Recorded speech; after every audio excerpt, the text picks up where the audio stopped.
प्रामाणिक समाधान।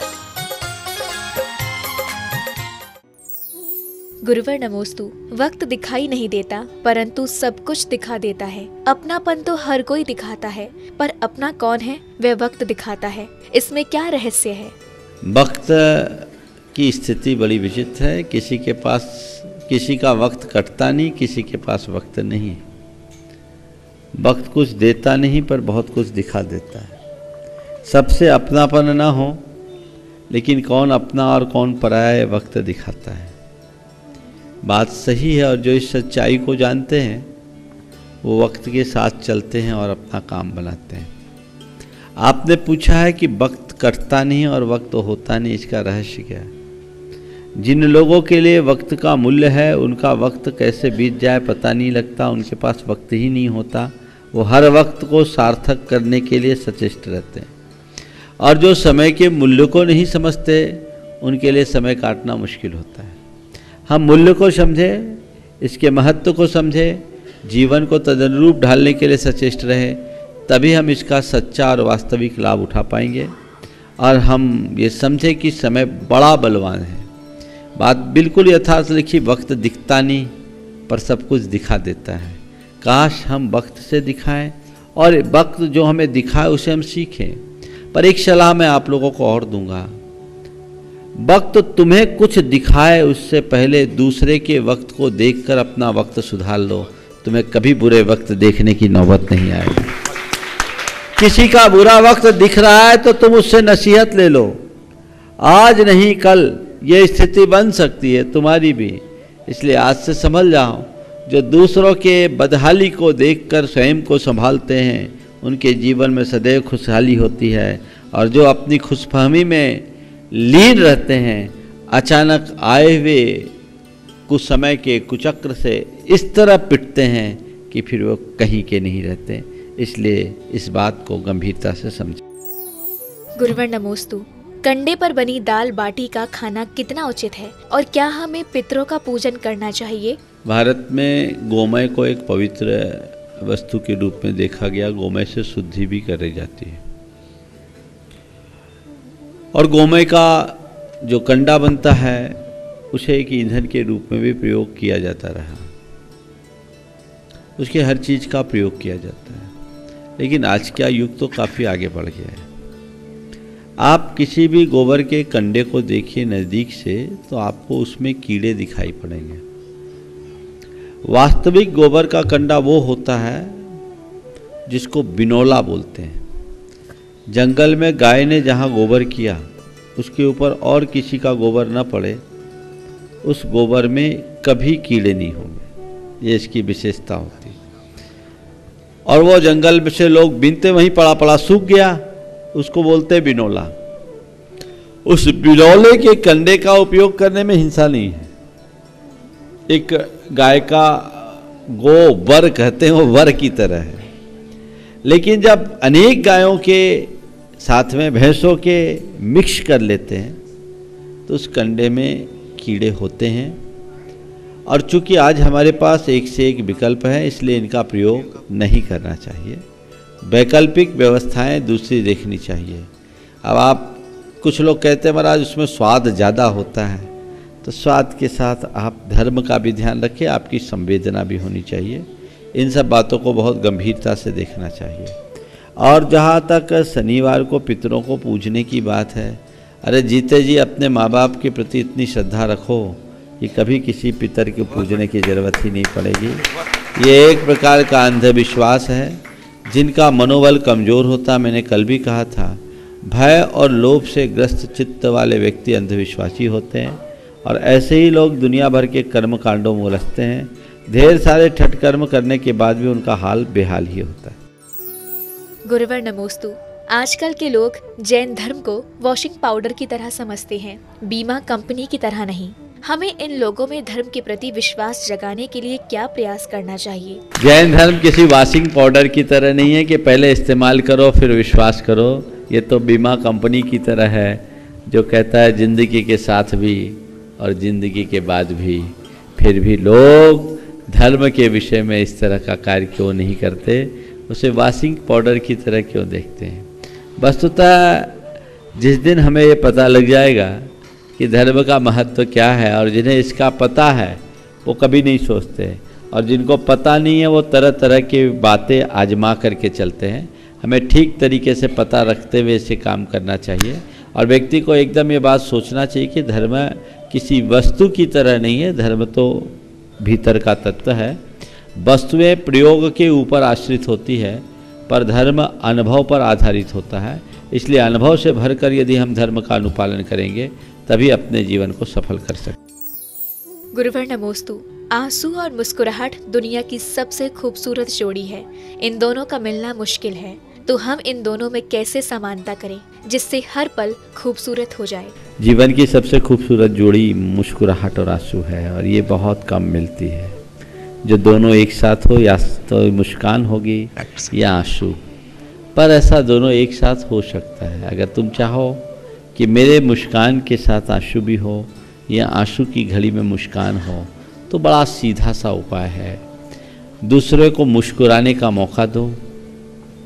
किसी को मुस्कुराता देख करके खुद मुस्कुराने का अभ्यास बनाओ, और कोई अगर रोता दिखे तो उसके आंसू पोंछने का उद्यम करो, और देखो तुम्हारे सामने जब कभी भी ऐसी स्थिति आएगी जब आंसू भी आए तो तुम्हारे चेहरे पर मुस्कान बनी रहेगी। ये प्रयास हमें करना चाहिए, और जो इस स्थिति को प्राप्त कर लेते हैं वे वाकई में बहुत पहुँचे हुए कहलाते हैं। गुरुवर नमोस्तु। किसी व्रती महिला के परिवार की नकारात्मकता के कारण उन्हें नियम पालन करने में कठिनाई हो रही है, तो वह अपने परिवार में सकारात्मकता कैसे लाए? सबसे पहले तो मैं आप सबसे कहूँगा कि जब भी संबंध करना चाहो या संबंध की बात करो तो सबसे पहले अपने आचार विचार की बातों को खुले तौर पर कर लो। ये हमारा खान पान है, ये हमारा आचार विचार है, और जो उसको स्वीकार करे वही संबंध करो, अन्यथा कुंवारे रह जाना अच्छा है ऐसी जगह संबंध करने की अपेक्षा। उसमें कोई समझौता नहीं होना चाहिए। पहले से आप बता दीजिए कि मेरे ये सारे नियम है और इन नियमों में मैं कोई कॉम्प्रोमाइज़ नहीं करूँ। आज के लोग इस सब बात को खुले तौर पर कहते भी हैं, और जिनको स्वीकार करना हो स्वीकार करते हैं। कई जगह उल्टा भी आया है कि लड़कों ने कहा है कि मैं शराब लेता हूं, तुम मुझे एडजस्ट कर सकोगी। लड़कियों ने सहमति बताई कि ठीक है आप लोगे, मुझे फोर्स नहीं करोगे। तो इसी तरीके से हम जब आप नकारात्मक बात को एक्सेप्ट करते हैं तो सकारात्मक बात को भी एक्सेप्ट करना चाहिए। यदि कोई लड़की कहती है कि मेरे कंदमूल का त्याग है, मेरे रात्रि भोजन का त्याग है, तो उसे सहर्ष स्वीकार करना चाहिए कि ठीक है मेरा भले त्याग नहीं है पर हम आपको सहयोग करेंगे, हम आपके लिए बाधक नहीं बनेंगे। और जो इस चीज़ को एक्सेप्ट ना करे उसके यहाँ संबंध आप कभी ना करें। दूसरी बात, जिस बेटी की बात आप कह रहे हो, मुझे पता नहीं किनकी बात है, लेकिन नियम तो बहुतों ने लिया, लेकिन कोई भी हो, मैं उस परिवार के सभी को कहता हूँ कि हम नियम निभा न पाए तो कम से कम दूसरों के नियम में बाधक तो न बने। तुम्हें क्या मिल जाएगा अपनी जिद पूरी करके? अगर कोई लहसुन प्याज नहीं खा रहा है और जमीकंद नहीं खा रहा है, कंदमूल नहीं खा रहा है, तो तुम खिला करके क्या पा जाओगे?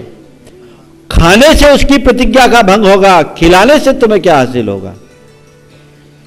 ये एक बहुत बड़ी मूढ़ता है।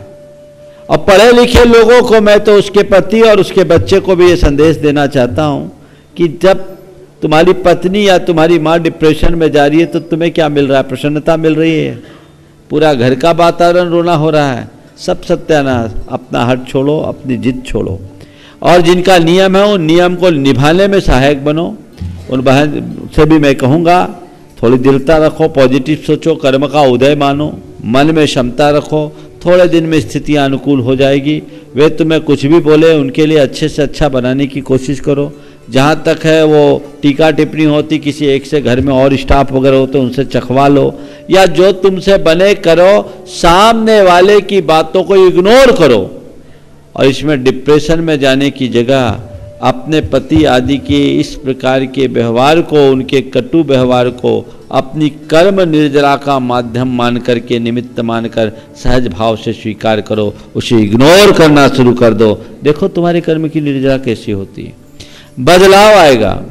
ये तो एक लड़की की बात है। मेरे संपर्क में एक युवक है, बड़ा धार्मिक प्रकृति का था, और वह अपनी तरह धार्मिक लड़की से ही विवाह करना चाहता था। संयोग ऐसा हुआ कि लड़की वैसी मिली नहीं, 3 साल परेशान हुआ, अंततः वो माता पिता के आगे सरेंडर हो गया, बोला आपको जिससे करना है कर दीजिए। उसको जो लड़की मिली वो उसी के लायक थी, माने दूसरा उसको झेल नहीं सकता। ये नियम संयम से रहने वाला, और लड़की एकदम विरुद्ध है, ये पूरब वो पश्चिम। आप सोचिए क्या स्थिति बनती। ये जमीकंद नहीं खाना तो इसकी थाली में जमीकंद ही परोसा जाएगा, जो चीज ये नहीं ले वही परोसा जाए। वो चुपचाप थाली की और चीजें ले लेता मुस्कुरा करके। कई बार तो ऐसा हुआ केवल पानी पीकर रहना पड़ता था, लेकिन उसने प्रतिवाद नहीं किया, हर चीज को बड़ी क्षमता से लिया। एक रोज की बात, मेरे पास वो बैठा था, तत्व चर्चा कर रहा था। मैं एक दालान में बैठा था, सामने एक हॉल था, हॉल में उसकी धर्मपत्नी दूध पीती बच्ची को साथ में ली हुई थी। बच्ची जग गई, रोने लगी और पत्नी ने वहीं से आंख दिखाई। उसने उसकी नजर पड़ी, चर्चा को बीच में छोड़ करके वो सीधे पत्नी के पास गया और पत्नी ने क्या जली कटी सुनाई, एक बारगी मैं भी तरस खा गया। आवाज मेरे कानों तक आ रही थी, लेकिन एकदम चुपचाप बिल्कुल साइलेंट मोड में उसने बात की। बच्ची को गोद में लिया, चुप किया, और जब बच्ची वापस सो गई तो बच्ची समेत मेरे पास आ गया। करीब 5-7 मिनट का ये पूरा का पूरा नाटक चला। मेरे पास जब वो आया तो मैंने उससे पूछा भैया क्या कर रहे हो। जैसे वो आया मैंने उससे पूछा भैया क्या कर रहे हो। उसने कहा महाराज निर्जरा कर रहा हूं। और सच में उस व्यक्ति ने निर्जरा कर ली। उसे अपने जीवन के प्रारंभिक 5 वर्षों में संघर्ष करना पड़ा, लेकिन उसके सौम्य और शांत सकारात्मक व्यवहार का यह नतीजा निकला कि आज उसकी पत्नी उससे कदम से कदम मिला करके चल रही है, बल्कि कुछ मामलों में उससे एक कदम आगे। यदि वो प्रतिवाद किया होता तो जिंदगी नरक बन गई होती, लेकिन समझदारी और सकारात्मकता से जिसने उस काम लिया उसका जीवन बन गया। तो जो भी बहन है उससे आप कहो कि थोड़ा धैर्य रखो। विपत्ति के घड़ी में धैर्य रखना चाहिए, पॉजिटिव सोचना चाहिए, डिप्रेशन तो आने ही नहीं देना चाहिए। अरे हमने नियम लिया है तो डिप्रेशन क्यों? डिप्रेशन तो उनको होना चाहिए जिनके जीवन में नियम संयम नहीं है। हमें तो अपने नियम का गर्व होना चाहिए और इसे अपने जीवन की एक परीक्षा के रूप में देखना चाहिए कि मेरे प्राण कंठ में क्यों ना आ जाए, मैं अपने नियम से नहीं डगमगाऊंगी। यदि ये दृष्टि बनेगी तो जीवन में कभी विफलता नहीं आएगी। मेरी ओर से उन्हें आशीर्वाद भी कहना और कहना धैर्य बंधा के रखो। रात लंबी होती है पर अनादि नहीं, अनंत नहीं। रात के बाद प्रभात होता है। गुरुवर नमोस्तु। कभी कभी शूल भी फूल से कोमल होते हैं और कभी कभी फूल भी शूल से कठोर होते हैं। इस मूकमाटी महाकाव्य के वाक्य का क्या अर्थ है?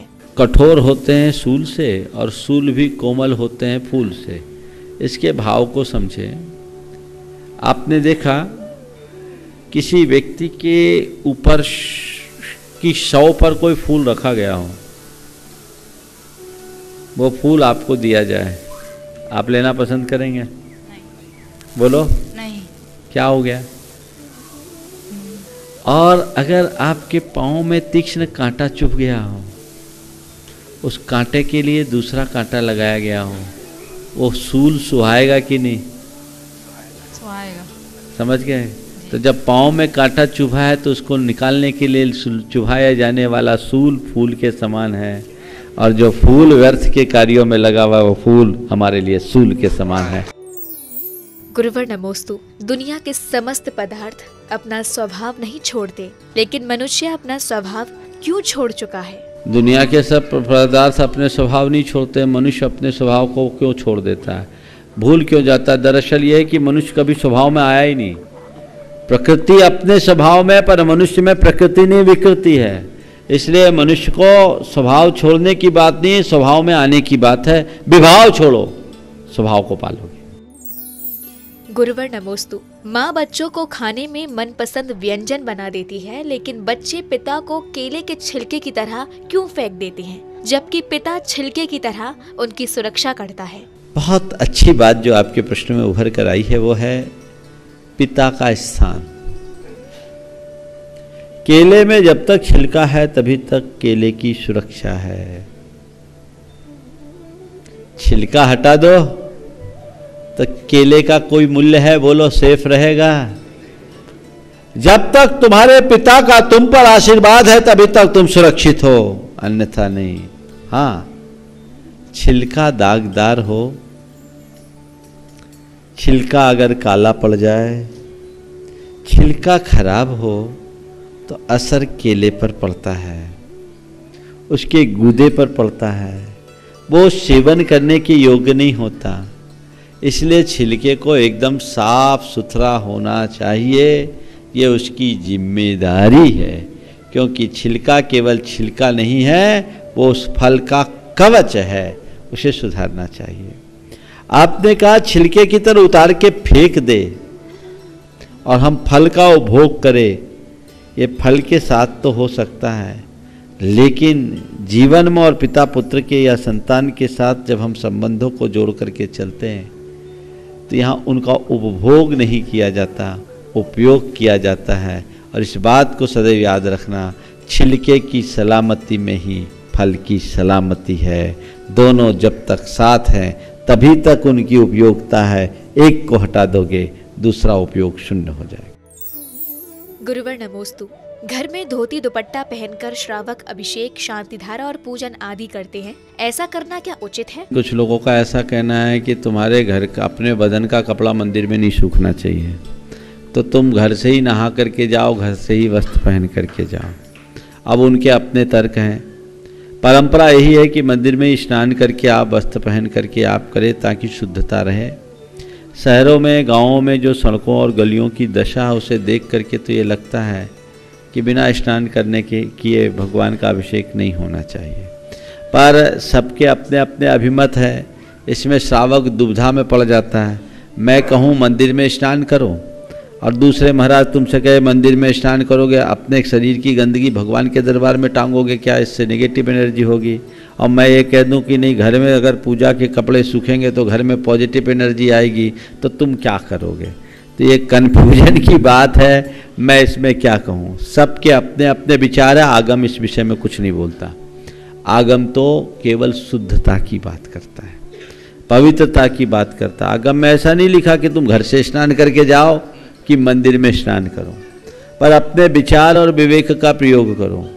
और उन गांव शहरों की बात करो जिनका घर 2-2, 3-3 किलोमीटर दूर है, वो अगर घर से स्नान करके जाएंगे तो या तो वाहन पर ही जाएंगे, तो क्या आप इसको अनुमति देंगे?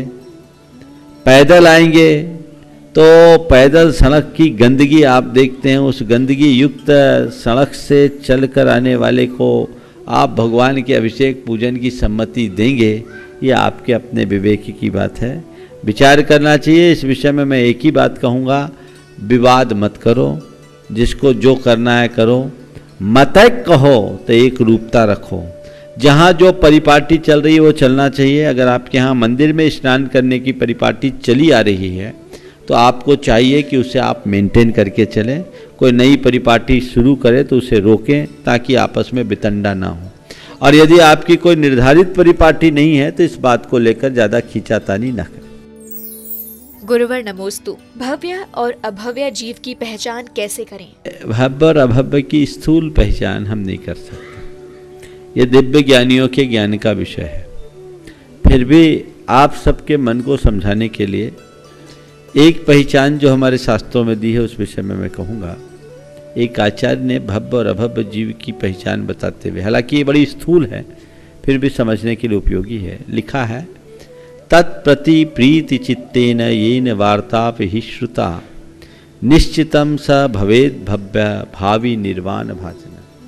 जो तत्व की बात को प्रीति चित्त होकर के सुनता है वो भव्य है। यानी जितने लोग जिनवानी को सुन रहे हैं, जितने लोग लगन से शंका समाधान सुनते हैं, जितने लोग गुरुओं के प्रवचन सुनते हैं, सब भव्य हैं। प्रमाणिक समाधान।